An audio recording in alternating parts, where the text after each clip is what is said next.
Nous voici en ce premier dimanche du carême. Alors je sais que beaucoup de confrères vont vous prêcher sur les 3 tentations du Christ. Moi, je pense que je l'ai fait à un moment donné, mais cette année-ci, je ne veux pas faire ça. Le premier dimanche du carême, ce n'est pas la fête de la tentation du Christ. Non, il y a le carême et on prend des passages qui doivent nous instruire sur le carême. Il y a une différence entre deux choses dans l'année liturgique. D'une part, il y a des fêtes, des événements.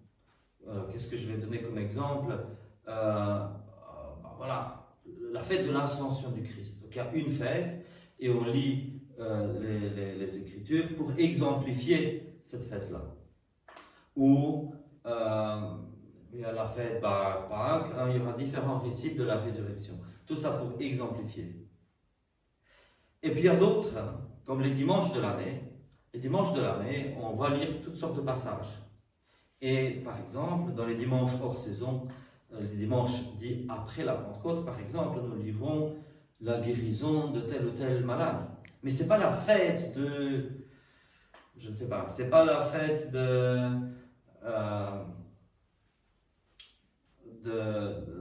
tel malade, c'est pas la fête, non. Donc c'est juste, on lit, et là il convient, ce dimanche-là, il convient de faire l'exégèse sur les passages qui ont été lus. Ce n'est pas des fêtes de quelque chose. Et ici, c'est pareil. On est au premier dimanche de carême, mais ce n'est pas la fête de la tentation de Jésus. Donc, je pense qu'il ne faut pas faire une exégèse du passage maintenant, parce que ce n'est pas ça le but. C'est juste le contraire. Il y a le carême, qui est cette période de jeûne, d'abstinence et de prière, et pendant ce carême, on a des lectures qui doivent nous rappeler un peu ce que c'est le carême et comment en vivre. Voilà. Alors, nous sommes aux secondes vêpres du dimanche et nous avons lu le sacrifice d'Abraham. Pourquoi ce passage est-il prévu pour le premier dimanche du carême aux secondes vêpres? Probablement, à part la suite de lecture, une lecture plus ou moins continuelle, à part cela, sans doute, parce que Isaac est une préfiguration du Christ, et que le sacrifice d'Isaac préfigure le sacrifice du Christ sur la croix, qui arrivera au terme de ce carême. La différence est que Isaac a été sauvé in extremis. Le Christ, lui, il ira jusqu'au bout.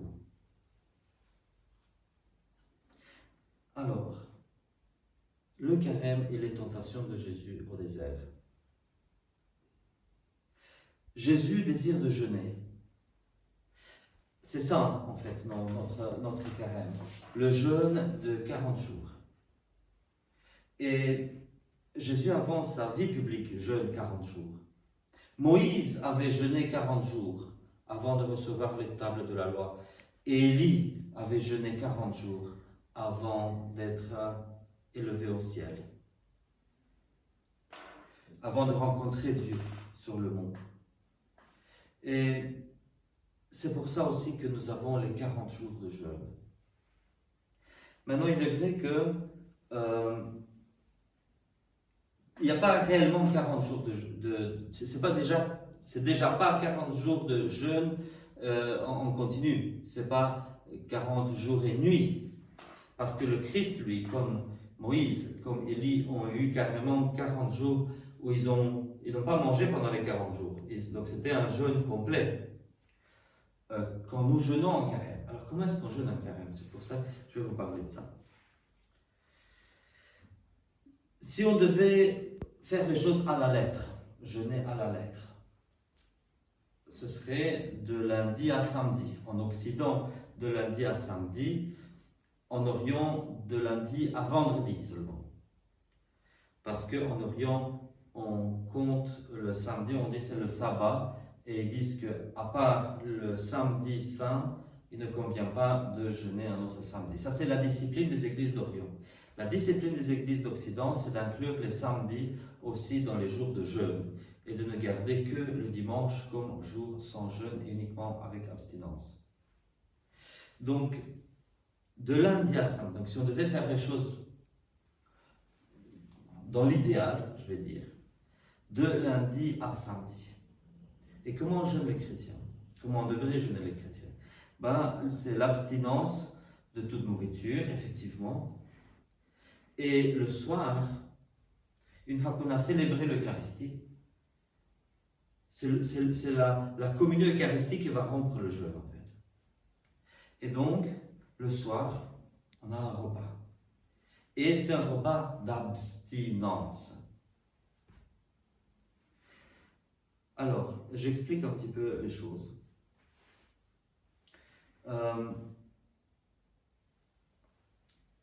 Le repas d'abstinence. Pourquoi l'abstinence? Certains confondent l'abstinence et le jeûne. Et c'est vrai que quand on regarde par exemple dans l'Eucologe anglais, il parle et dit 40 jours de jeûne et abstinence. L'Eucologe ne fait pas de distinction formelle entre le jeûne et l'abstinence. Ou plutôt ne s'engage pas. C'est pas que l'Eucologe dit que c'est la même chose, mais il ne s'engage pas dans les explications pour dire qu'est-ce que c'est que le jeûne, qu'est-ce que c'est que l'abstinence. Ça, nous le savons de la tradition de l'Église. Alors, qu'est-ce que c'est que le jeûne, qu'est-ce que c'est que l'abstinence? Et s'il y a une différence entre les deux. L'abstinence repose non pas sur une idée de privation. Le jeûne, lui, oui, repose sur une idée de privation.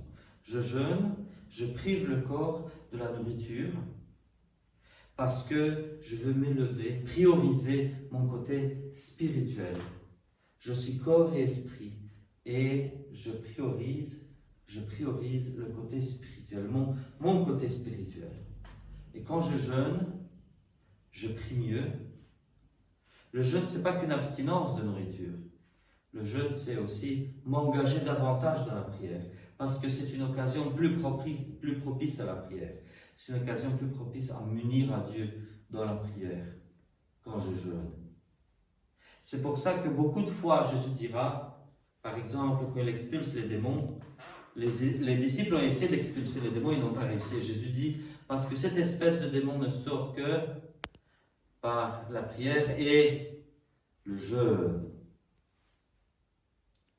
Et voilà, le jeûne, il est important. Bien sûr que, je dis dans l'idéal, on devrait jeûner de lundi à samedi. Maintenant, nous avons des vies un peu difficiles. Jeûner tous les jours est peut-être une chose difficile.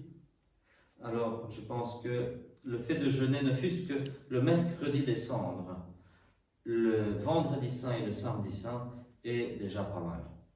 Jeûner 3 jours, le mercredi des cendres qui est derrière nous, puis le vendredi saint et le jour de la crucifixion du Christ, et puis jeûner le samedi saint avant la vigile pascale. Voilà, faisons ça comme un minimum. Si l'une ou l'autre fois, quelques-uns d'entre vous peut jeûner encore pour le reste, on peut encore jeûner.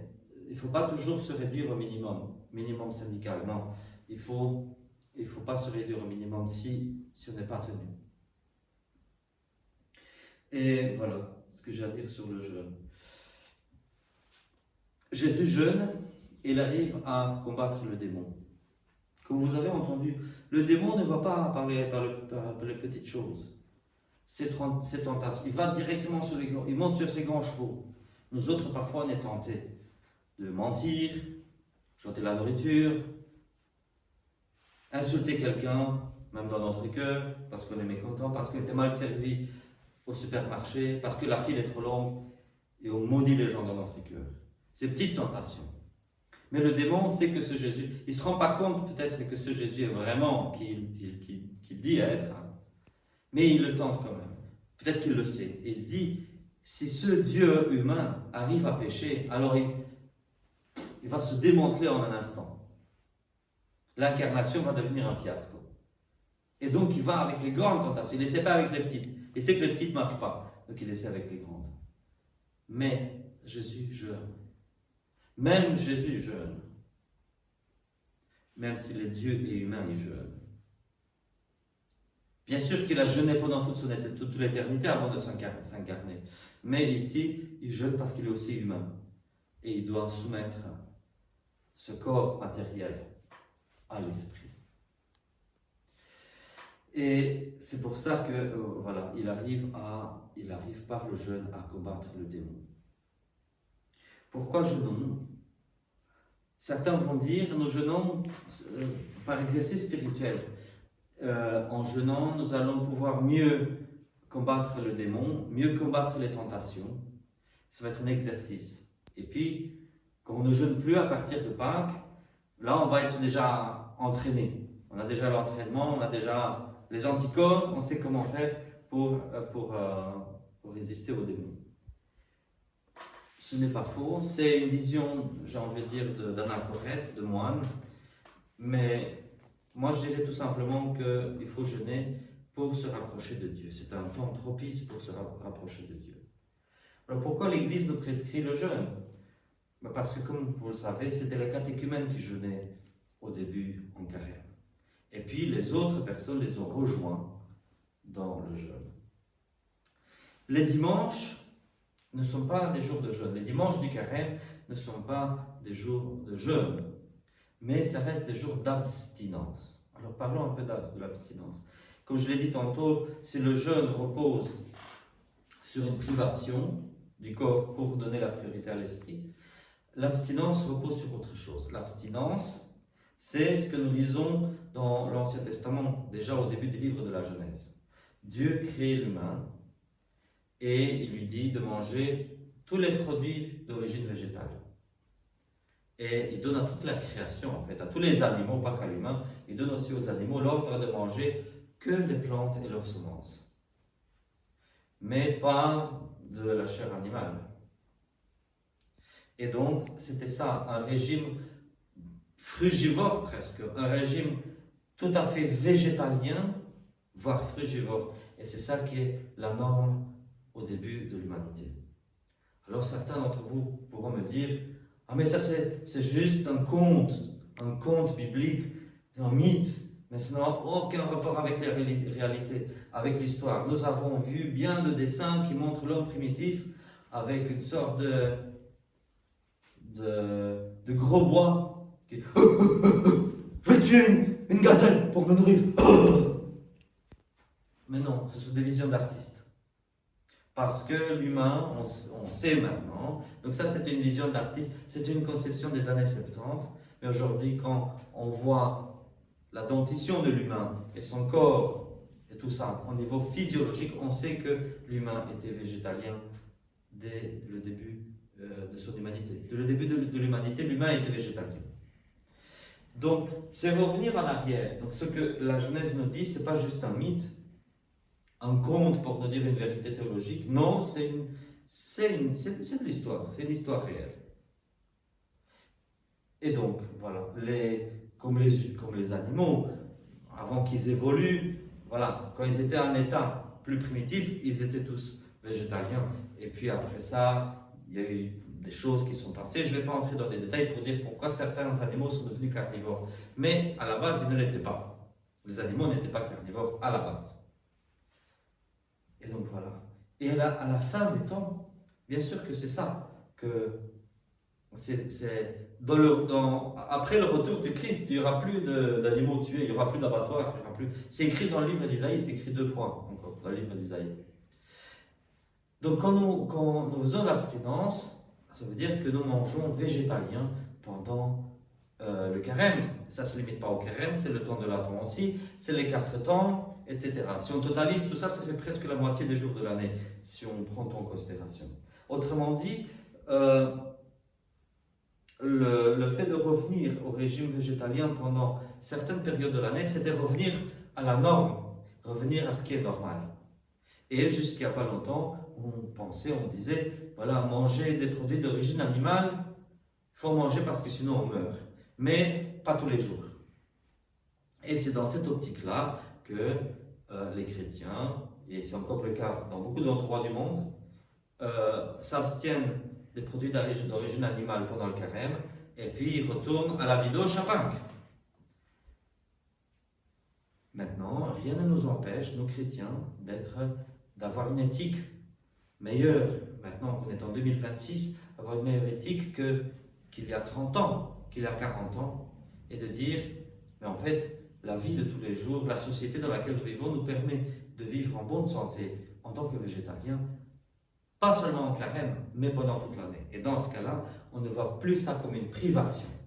Donc l'abstinence en carême, ce n'est pas une privation, c'est revenir à la norme, excusez-moi du pléonasme, à la norme normale, revenir à la normalité paradisiaque, à la normalité prélapsarienne.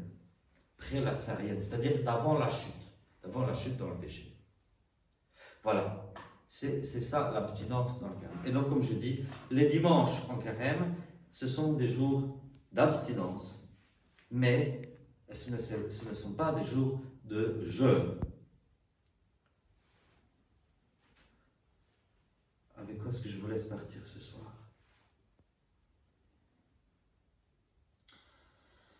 Certains vont dire que le jeûne comme privation de nourriture ne suffit pas, que le mieux c'est d'aider les pauvres. Nous avons tous lu ces passages de l'Ancien Testament, déjà pendant cette semaine, où Dieu nous dit que le vrai jeûne c'est celui où on partage son pain avec autrui, etc. Et ne pas frapper du poing, etc. Autrement dit, il y a quand même une priorité. Ce que Dieu dit là, ce n'est pas que « Ah, bah finalement, ne jeûnez plus, ça ne sert plus à rien. Allez donner une caisse au clochard, c'est bon, c'est mieux encore. » Ce n'est pas ça que Dieu dit.